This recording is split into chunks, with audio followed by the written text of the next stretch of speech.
Feno fankasitrahana tokolasy tompo avy ho anao izay manaraka ity fandarina izany malaza ity. Efa akaiky tokoa ny fifidianana ka miezaka mampiseho hatsarana eo imasom-bahoaka ny mpitondra fanjakana amin'izao fotoana izao,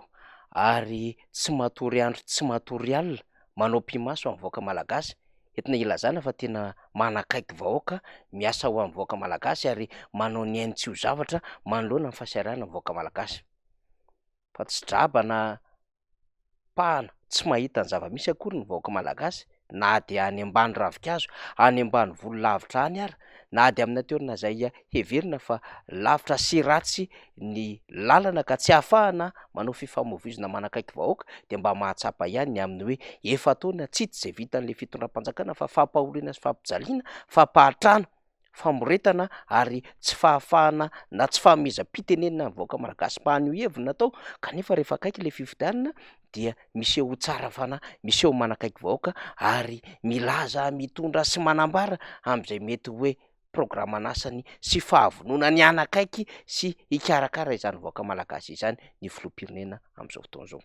Izy moa ampoizina fa tsy maintsy ho kandida satria mamy sy tiany loatra io fahefana io, tahakan'izay nanonganany tamin'ny 2024 satria na dia tsy nanana fahefana afaka niaka fahefana ary satria ben'ny tanàn'Antananarivo renivohitra no nianan-kendry naka fahefana avolenta dia azony izany noho ny fanampin'ireo mpitandro ny filaminana niara-dia taminy. Tsy verena antsika ny amin'izany fa raha ny zava-misy amin'izao fotoana izao hoy isika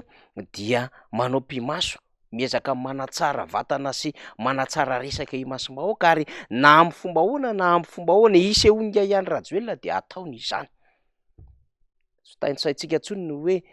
ny Covid-19 dia saika izy no niseho isatapa-bolana tako natao rin'izay ny Prime Ministre sy ireo mpikambana ao anatin'ny gouvernemanta izay tokony nanao ny serasera ny ifandraikana ka nenivon'ny vahoaka, fa tsy maintsy nisy fampanantenana isatapa-bolana nataon'ny filohan'ny Repoblika ary tao anatin'izany fampanantenana izany dia misy zavatra goavambe heverina fa tsy mifandraika mihitsy aza taminatin'izay hoe fiatrehana ny Covid-19 izany na ny ame anara-pahasalamana, kanefa dia nambarana saingy tsy vitany izany zavatra nampanantenana izany. Ilainao tsy haivina ve ny resaka gasikara tamin'ny alalan'ilay hoe orinasa anao fiarakodia sy anao moto, aiza izany ankehitriny. Ilaina ampitsihaivina ve ny hoe hanondrana Artemisia antsika ary vola be ny Artemisia mihoatra ny volan'ny famokaram-bary teto Madagasikara. Ilaina ampitsihaivina ve ny amin'ireo hanafarana ireo sambo misa 20 nieritreretana tamin'izay dia hoe tsy ao anatin'ny taona roa no hanafarana azy fa indray mpimaso ho tonga eto Madagasikara zany, saingy aiza izany ankehitriny.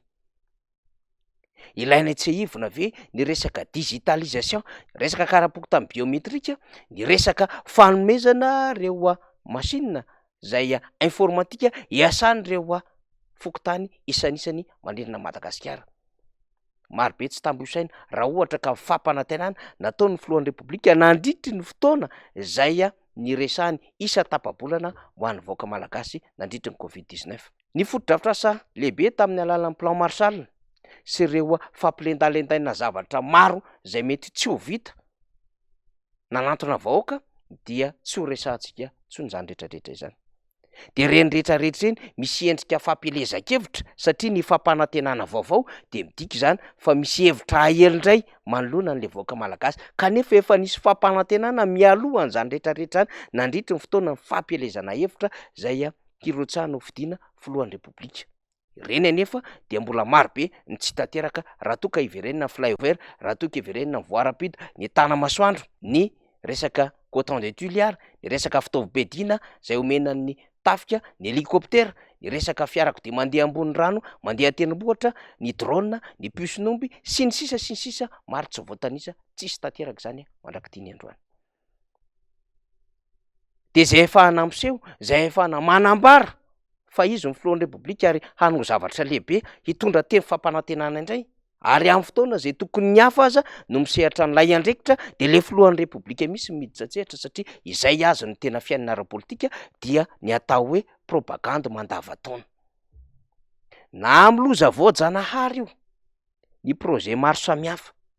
na ny fanaovana an'ireo tohi-drano tahaka ny PC23 tany Parafaravola, ny tany Toamasina amin'ny extension porony Toamasina dia nisehoany ilay filoham-pirenena ihany koa, na dia programany hafa aza izany rehetrarehetra ambarantsika izany. na tamin'ny fandresen'ny Barea tamin-kanina ary tafiakatra pahefadalina, na tamin'ny Sanara zay vao tamin'ity taona ity, dia niazaka zanga filohan'ny repoblika izany mba entina hisilazana hatrany ho isika fa tena manao zavatra izy ary nanaovana récupération politique ireny rehetrarehetra ireny. Ny hetsiky ny tanora katolika aza moa dia nibanana mihitsy mba ny fitondram-panjakana mandray andraikitra ary ny filohan'ny repoblika no ezahana ho tena misongadina tao anatin'izany.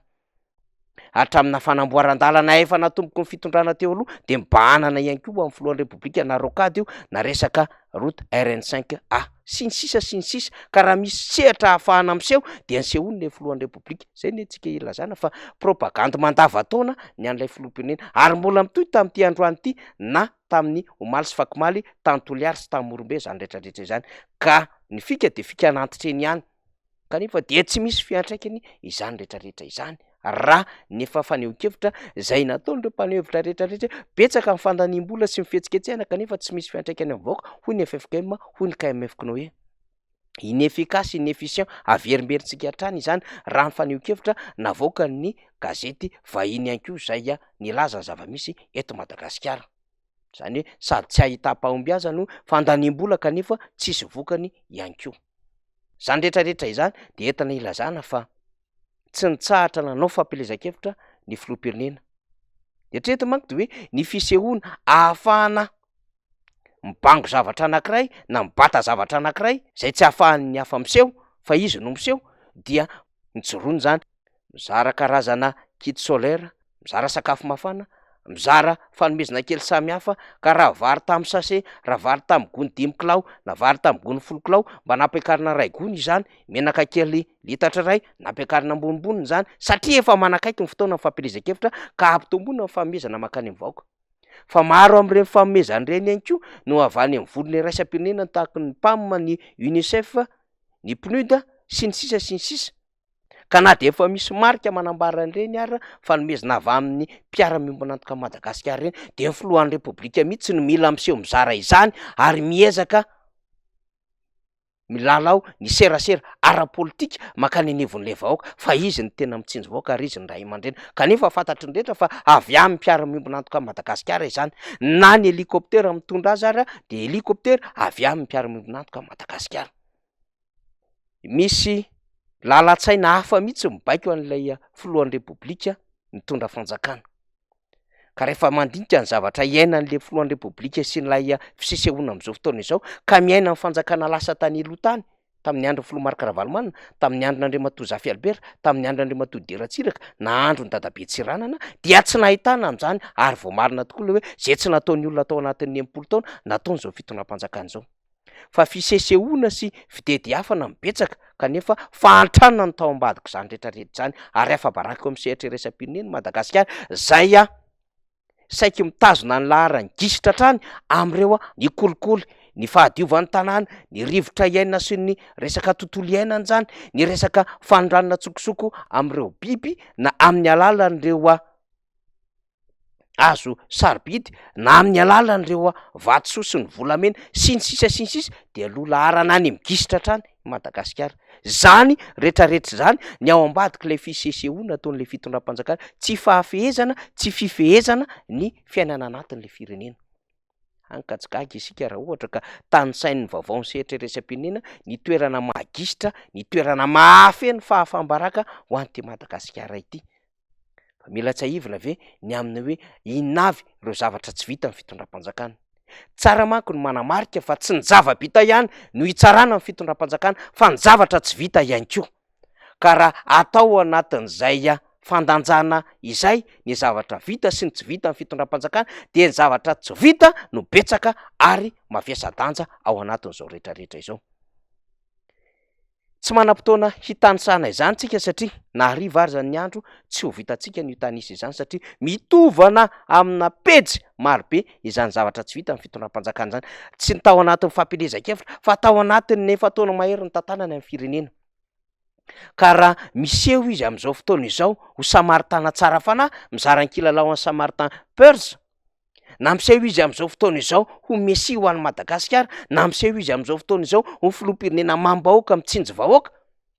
de tako nila fotsiny renydrehetra rehetra ireny, mpimasondray miserana fotsiny renydrehetra rehetra ireny, fa ny ao ambadiky ny fihetsika ataon'ny filohan'ny repoblika sy ny mpanaradia aminy de hoe ahoana mbola anababotsika indray anreto vahoaka reraka sinoana tsy mihinan-kanina sy fadiranovana tsy miasa tsy misakafo ary tsy salama ireto ka mbola hifidy antsika amin'ny fifidianana ho avy eo. Zay ny ao ambadika zany rehetra rehetra izany.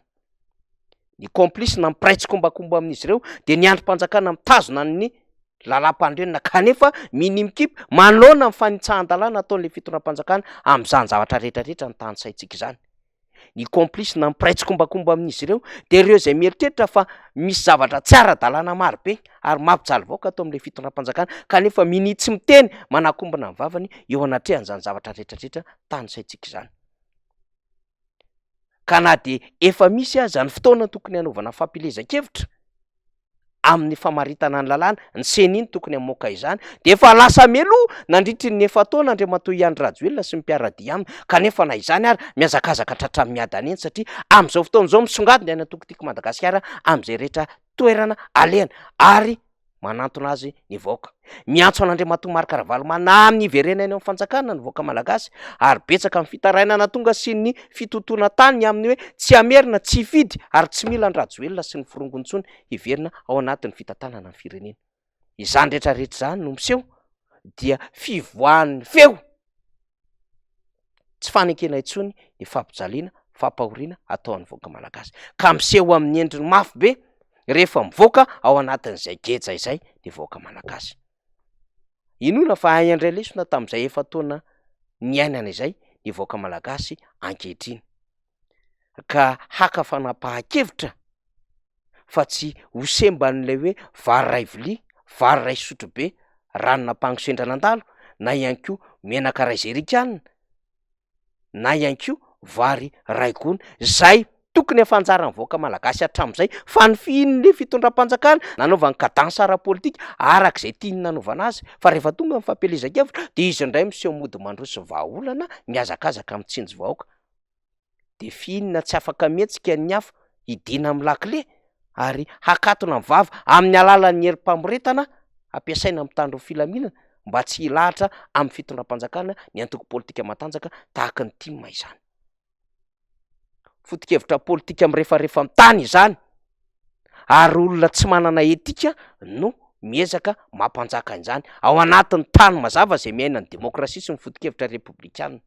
Sofa akaiky ny fotoana hitsarany vahoaka mitondra fanjakana ary matahotra ny fitsaram-bahoaka io ka miketrika teteza mita, miketrika izay mety hatongavana any amin'izay fihotahotahana ara-politika izay ireo manodidina ny fitondram-panjakana amin'izao fotoana izao. Mino isika fa tsy ho tafajabaka amin'izany mihitsy akory ety anivon'ny fanoherana ka ahay hisorika amin'izay tedi-dratsy ny fitondram-panjakana izay fa kosahana mafy ny fanaitany ny anivon'ny fiarahamonina ka hisoratan'ny olom-pirenena anarana ao anatin'ny lisam-pifidianana ka rehefa tonga ny fotoana fa ny honana safidy dia sanction ho an'ny mpitondra fanjakana révolution électorale no ataon'ny vahoaka malagasy.